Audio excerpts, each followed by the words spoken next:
Welcome back to our video series on creating a maze solver. In this video, we'll be implementing a iterative depth first algorithm for finding the end of a maze. As the instructions here say, we're going to be using two lists, a visited list and an unvisited list. And the algorithm goes as follows. We start by putting the starting node at the front of our unvisited list, and we loop as long as unvisited isn't empty. We're going to set the current node to be the one at the front of the unvisited list. Check if that current node happens to be the end. If it is, we're done, we stop. If it isn't, then we add the current node to our visited list, if it isn't already there. If it is already there, we mark it as visited, and we add all the adjacent nodes to the front of the unvisited list. Now, since we're adding to the front and taking off from the front of our list, it's behaving like a stack, which is a data structure that you may or may not be super familiar with, but if you're going into computer science, you will become very familiar with it. It is not tested, so we're going to be using array lists because array lists are tested and it's good practice. So let's go ahead and take a look at our code. Where we left off last time, we have our recursive depth first search algorithm. I'm just going to add on to the front of maze solver instead of adding on to the end. Make a public static void depth first search, we'll call it DFS. Now it's going to take in a maze. It's going to take in a start row and a start column. All right, so we've got a void method here, public static void DFS. They're taking a maze, an integer that's the start row, and an integer that's the start column. Okay. And I'm going to go ahead and write my maze tester. The maze tester should essentially work the same as the last one, except it'll be DFS. Okay. Yeah. So this is a void method, doesn't need to return anything.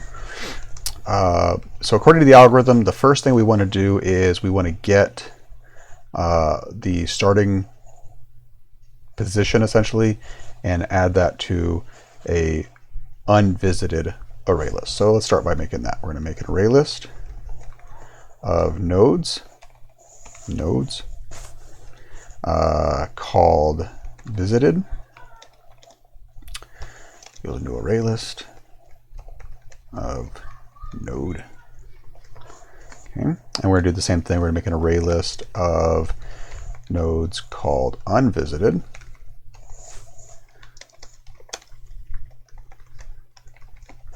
All right, so there's two array lists. So the first thing we're going to do is we're going to get the node. Let's see here, it's highlighting we need to import array list. There we go. All right, so the first thing we need to do is get the node at our start row and our start column. So we're going to say node start equals maze dot get pause start row start call, and we want to add that on to our unvisited. So we'll say unvisited dot add start. So according to the algorithm, the next thing we want to do is we want to loop while unvisited is not empty. So we'll say while unvisited dot size is greater than 0. First thing we do is we go ahead and get a current node. So we'll say node current equals unvisited dot, and we want to get the thing at the top, right at the beginning. So we'll say get 0. If that's the end, then we're done. So if current dot is end, then we're done. So we'll just say return. Otherwise, check if the current node has been visited. So if not visited dot contains current. So in other words, if it's not there, then we're going to do some stuff. We're going to mark it as visited. So we'll say current dot set visited.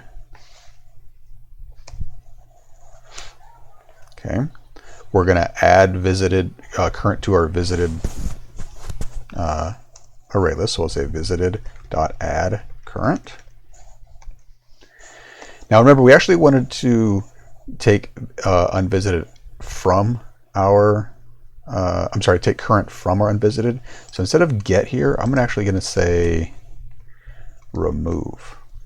And what remove does is it returns that node that we're removing at that index. So that's going to it's going to take it out of unvisited, assign it current, and then if we need to add it to visited, we will. Okay. And then what we want to do is add all of the adjacent nodes to the front of the unvisited list. So what does it mean for it to be adjacent? Well, that would be next to it.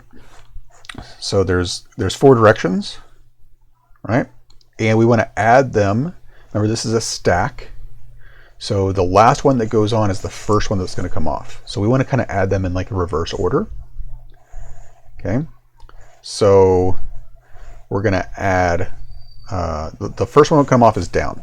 We want down and then right and then up then left. So we're going to add left first. Okay. So remember that current is a node, right? So I'm gonna make a temporary variable and say int r equals current dot get row, and c equals current dot get call. And then that way I've got this r and this c that are the row and the column. I don't have to keep on putting current dot get row, current dot get call. We want to add some nodes into our unvisited array list. Okay, so I'm going to make a node. I'm going to say node left equals, all right, and it's going to be maze dot get pause, and we want the node to the left, which would be r minus 1. I'm sorry, row column minus 1. Now, but what if column minus 1 isn't valid, right? What if that's not actually a valid position? Okay, then we might have a problem. So let's take a look at our maze class and see if that handles errors. Right, so notice it does. It actually returns null if the requested row and column is invalid. So that's good. That means I don't have to test it here. I'm just going to pass it in, right? And then we'll check and make sure that if it's null, right? So then we'll say node right equals maze.get pause r c plus 1. Node up equals maze.get pause r minus 1 c, and node down equals maze.get pause r plus 1 c. Okay. So now we'll say, well, if left is not equal to null, right? Because again, we want to go down, right, up, left. So we're going to add left first. Then what we'll do is we'll say unvisited dot add, and we're going to tell it what index we want to add it at. We want to add it at the front. So we're going to say 0 left. Okay. If so, left. So up. If up is not equal to null, then unvisited dot add 0 up. If right is not equal to null, unvisited dot add 0 right. If down is not equal to null, unvisited dot add 0 down. Okay. Now, so if it's not visited, if our current node is not visited, then we say, okay, we visited it. We mark it as visited, right? And then we're gonna left, right, up, down. Now, the other thing we need to do is we need to set what's called the parent of the node. In other words, the way we got to this node was via our current node. Okay, so what we're going to do is we're going to say we have this node. So if it's not null, In other words, if left is not null, then we're going to go ahead and say left.set parent current. Notice the way we got to that left node was through current. Okay.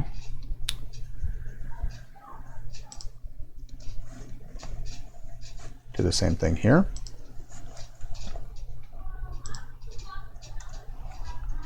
We'll say up.setParent current.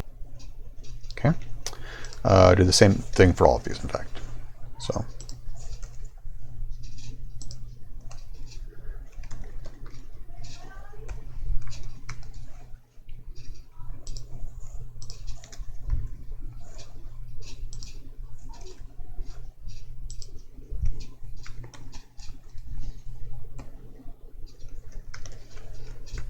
Okay.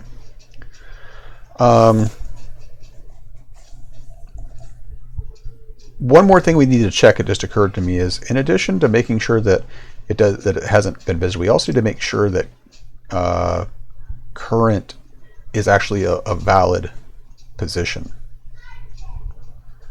right? So I'm going to say right here, if not visited contains current and current dot is empty. Okay. And then that way we make sure that we only actually do this for valid nodes. Okay. So I think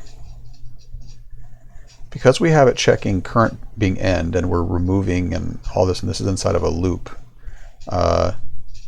Actually, you know what? So current is in, rather than returning here, I think I'm just going to make it break out. And we need to make sure that we set current to visited. Otherwise, we're going to end up with the same thing as last time where we don't get the dot. We're going to keep the F. So let's go ahead and compile and see if we have any syntax errors. Cool, looks good. And so now, again, we've already set up maze tester to use this new depth first search. And it looks like it solved the maze. Tracing this out. Looks like that's solving the maze. Now, kind of like last time, I've got a hunch that this may be showing us things that we don't want. Okay, so here we finally have an example of a maze where it went down and then it had to go back up. And so we'll notice that this is not removing those unvisited points, which we didn't tell it to, and so that's not terribly unsurprising. So let's get that working. In other words, we only want the maze displaying dots that it went to in order to find the solution, not just every dot it went to. So in order to get that to work, we're going to need to think about what's happening right here in this if statement. So if visited doesn't contain current and current isn't empty, then it's doing all this. But if either of those is false, then that means we must have gone down, or we possibly could have gone down a path that led to a dead end. So matching with this if statement right here, okay, so all the way down here, I'm going to put an else. I'm just going to say else. And now what we're going to do is we're going to do a kind of a backtracking where we're going to go, okay, we must have hit a dead end. So now we're going to go back to my parent. We're going to set this spot as unvisited in terms of the dot, right? We're going to remove the dot. And then we're going to go back to my parent, right? And then we're going to keep going back until we reach some point where the parent essentially isn't null. In other words, the because if we think about it, if we have a parent, right, that means we came from someplace. So we want to get back to one that didn't come from someplace, I suppose. So that way it would be like that's the next thing to try, so that it can add on the next all of its neighbors, right? So what we're going to do is we're going to say I'm going to just call it node parent equals current.getParent. All right, so how did I get to this node? So while parent is not equal to null, all right, so there's while there is a parent, and the parent is visited, meaning that it's a dot, and this last one's a little interesting, that parent isn't equal to what's the parent of what's at the top of our stack. Okay, so I'm going to say unvisited dot get 0 dot get parent. In other words, while we haven't gotten back to, so the idea is once we get back to our stack, then that's when we're done with this backtracking. So while that's true, we're going to go ahead and say parent dot clear visited, and we're going to say parent equals parent dot get parent. All right, so let's get this parent's parent and keep doing that. Okay. Now notice that we didn't set the current node as visited unless we're inside of this if statement, so we don't have to worry about removing that dot. And so now if we run this, so here we have an example where we can see that when this dot got right here, it should have gone down, which it did, but then it backtracked and it removed those dots. And so now we have a path that only shows the dots that were actually visited to solve the maze. Okay. So that's going to do it for this video. We have a depth first iterative solution. In our next video, we will go ahead and take a look at a breadth first solution. So thanks for watching, and we'll see you next time.